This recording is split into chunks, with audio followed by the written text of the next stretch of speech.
Hey guys, HDvee here and welcome to a brand new video. Today we've got quite a few updates to go over for the Pokemon Scarlet and Violet DLC. Some pretty big updates to Terapagos have actually been dropped. We also have some Nintendo Switch 2 information and details to take a look at as well. Plenty of things to break down and get into today. So if you're excited for the video, as always, make sure to drop a like down below. Let's try and hit 500 likes. It really helps out. Leave a comment with your thoughts on anything we cover in today's video. Subscribe if you're brand new for daily Pokemon content. Ring the notification bell. With all of that out of the way, let's get into the video and I really hope that you enjoy. So, starting things off, let's go over the new Terapagos update. So, in the recent episode of the Pokemon Scarlet and Violet anime, Terapagos kind of like came out of the pendant, and it looks like going forward it's going to be a much more prominent character. I don't know how that's going to affect the DLC and stuff like that, but I'm assuming we're going to find out a lot of information about Terapagos over the next few episodes of the Pokemon Scarlet and Violet anime.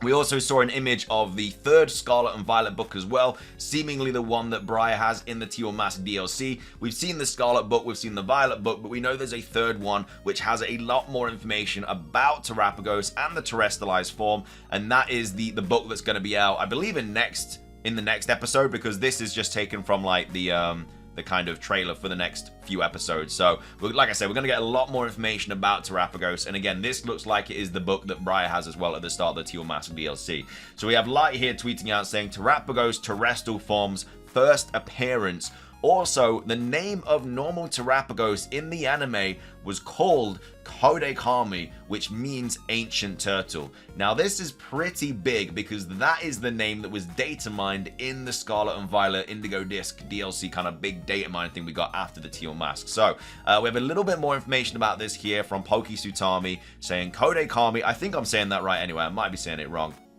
The text from the anime Poker, or the anime Poker, or the Poker anime, show that the normal form of its Terapagos is referred to as Kodekami. So it's not known at the moment if this will be the official name. We saw the term Kodekami appear in recent data mines from Matthew Kana. So Kodai basically means ancient, and then Kami basically means turtle. So this is very, very interesting because this has something to do with the data mines for the DLC. So we did have Matt tweeting out saying the Scarlet and Violet 2.0.1 patch also includes text entries for text you'll see during battles. So this basically confirms that we will definitely be battling Kodekami, which is the ancient turtle Terapagos, at some point in the Indigo Disk, because we're going to have battles with the Blueberry League, which obviously we know is going to be a thing, Kieran, which again also very likely to be a thing, Kodekami, which now has been confirmed 110,000% to be Terapagos, because they literally showed it in the anime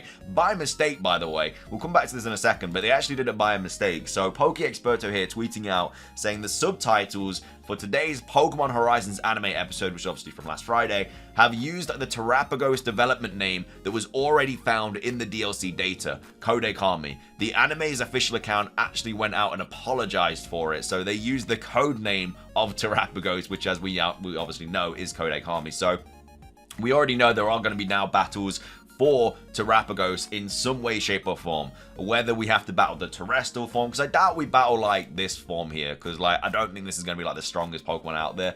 But I think that we're going to have maybe a battle against the terrestrial form, and we also know now that there is going to be a third form of Terapagos as well, which again could be also another one that we battle. But yeah, there's going to be basically battles with Kodekami, Zombie Man, and Zombie Old. Again, we're not really too sure about that. I think that the whole zombie thing is characters being mind controlled by this Dokutaru kind of fourth legendary evil creature kind of Pokemon. I think it's going to be mind controlling like Nimona, Arven, Penny, stuff like that, Kieran, Carmine. So they're going to be like quote unquote zombies because they have no idea what they're doing and they can't really think for themselves. So I think they're going to be the battles with them. And then we also have normal battles as well with like Nimona, Arven, Penny, and then Dokutaru, which of course is the fourth legendary. So we're going to have a battle with that, which I think is going to be like the main boss at the end. And also Kodekami and Dokutaru are notable, and what could zombies be? So the other thing about this that's quite interesting is the fact that like it's ancient turtle. It's not like obviously with like paradox forms and stuff, like we have futuristic forms and then we have prehistoric like ancient forms, but the fact that it's called ancient turtle and that was the code name could potentially mean that Terapagos also has a Paradox form, and, you know, that's going to be like a more futuristic version or something, and that could be one of the forms. We'll have to wait and see, but yeah, one of the forms is called Ancient Turtle.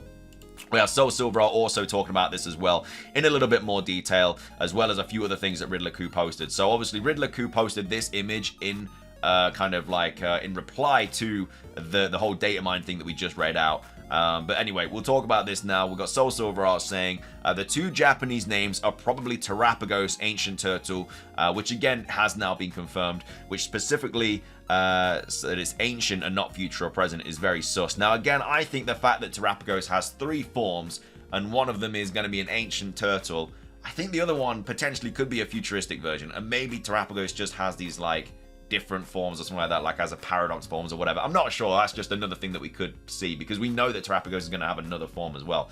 And the Peach Pokemon obviously is Poison Momotaro, but zombies, that's a very interesting choice of words. My first theory off the top of my head is that we whatever put Heath in a trance when he went to Area Zero can do the same to other people and Pokemon, making them some kind of zombies. This is exactly what I think as well. Like, I think they're going to be in a state of not knowing what they are doing, or like literally getting mind controlled by this Dokutaro legendary Pokemon that grants wishes and stuff as well, which is obviously what happened to the Evil 3, or the Loyal 3 should I say. Maybe there's a Pokemon that can turn people or other Pokemon into its own mindless servants and we have to battle them. Again, this is very much most likely what's going to be like the 4th legendary's kind of big gimmick or whatever. Who also posted a picture of a character named Giselle, or Giselle, from the Bleach anime/manga, but I know nothing about this character or how the Bleach universe works, other than she's called Zed, the zombie. So maybe there are just some random zombie-like characters or Pokemon in the Indigo Disk. Very strange. If you know anything more about the character and how it could relate to zombies, please let me know in the replies. So yeah, some very interesting information about like Terapagos and stuff. But like I say, I'm gonna be glued to the anime. I mean, I watch it anyway, but I'm properly going to be glued to the anime now, because I think there's going to be a lot of Terapagos stuff dropping over the next few weeks, which again, I don't think they're going to go into detail about this 3rd form. Like, we know we've got Terapagos, we've got the terrestrial form, and then we're going to have another form. I don't think they're going to show the new form. I mean, they might do, you never know, but I think they would really keep that for... I don't think we're going to see that at all until the Indigo Disc drop. I think that's going to be like a big surprise, even though we already know it's a thing. We don't know what it looks like. We don't really know much about... I mean, we still don't even know typings and stuff of Terapagos. Like, there's a lot of stuff that's still a massive mystery. And we probably won't find that out either. Like, we didn't find out the Loyal 3 typings and Ogerpon's typings until... I mean, it all got... Well, no, it didn't even get leaked. We didn't find that out until the actual DLC dropped. But, yeah, I could see, like, Dokutaro not being revealed. Like, we'll get one more Indigo Disc trailer, but... I think they're just going to drop like Paradox Entei, Paradox Terrakion, and then maybe a few other bits and bobs about Area Zero. They might show like a glimpse or a little hint at it or something like that. But yeah, the next trailer, like I say, they've got Paradox Entei to fall back on to reveal. Like all of this stuff, like the 4th legendary, 3rd Terapagos form, I don't think we're going to find out until we actually play the Indigo Disc, which I'm quite happy about, because I think the storyline is going to be really, really good. So anyway... that is all the Terapagos stuff. Moving on, we have some new Nintendo Switch 2 updates to go over as well. My Nintendo News tweeting out saying Activision had a meeting with Nintendo president in December. Switch 2 has been confirmed to be similar in power to Xbox One and PS4. So we have information about this here saying more information has come to light about Activision and Nintendo and the next generation platform, which sounds very much like a Nintendo Switch 2 and is widely expected to launch in 2024. The Verge reports today that the Activision heads met with Nintendo president Furukawa and other executives in a conference call back in December 2022 to talk about the successor to the Nintendo Switch console. This news was shared in new redacted documents which played a part in the Xbox deal to acquire Activision Blizzard. Nintendo's next generation console was described as closer to PlayStation 4 and Xbox One performance. So these are the actual quotes. So Activision executives, including CEO Bobby Kotick, met with Nintendo's executives in December 2022 to discuss a next generation Switch. In an eternal email chain, Chris, I'm not going to try and pronounce the second name, I don't want to butcher it, head of Activision's platform strategy and partner relations, prepared a summary of the Switch NG, Switch Next Generation, inside a document labeled NG Switch Draft PDF. The document is heavily redacted, but it does reveal that performance of the next generation Switch will be close to that of the PS4 and the Xbox One.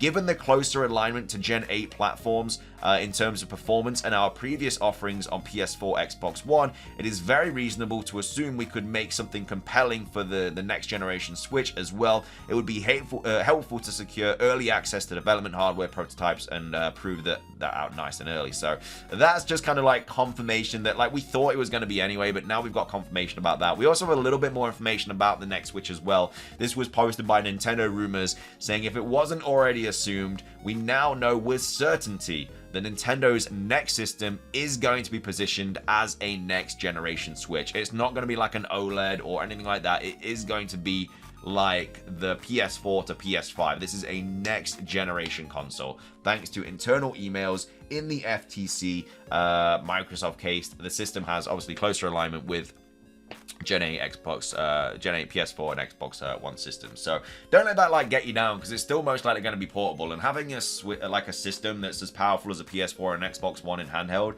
is going to be kind of mad. So yeah, I still think this console is going to do really, really well, and I'm really, really looking forward to it, and I think it's going to be great. But yeah, that's like, obviously some people I could see why people would take that as like a negative thing, because obviously the PS5 and Xbox Series X are out, so why is Nintendo only just catching up to PS4 and Xbox One, which was out years ago? I completely understand that, but should be absolutely fine. I just want it to be announced, man. This new console is going to be great. But anyway, that's going to be everything for today's video. I hope you guys enjoyed it. If you did, please do consider hitting the like button down below. It's trying to hit 500 likes. It does really help out. Leave a comment with your thoughts on everything we covered today. What are your thoughts on the Terapagos updates? What do you think these battles are going to be as well, with like the zombies and also the Kodak Army, Kira, and stuff like that? Let me know your thoughts on all of that. Yeah, like I say, next episode drops on Friday. If anything big happens in that, I'll cover it. I'm sure there will be something big that drops in that, but we'll have to wait and see. But yeah, subscribe if you're brand new, ring the notification bell for daily Pokemon content. It's everything from me though. Have a great rest of your day, and until next time, peace.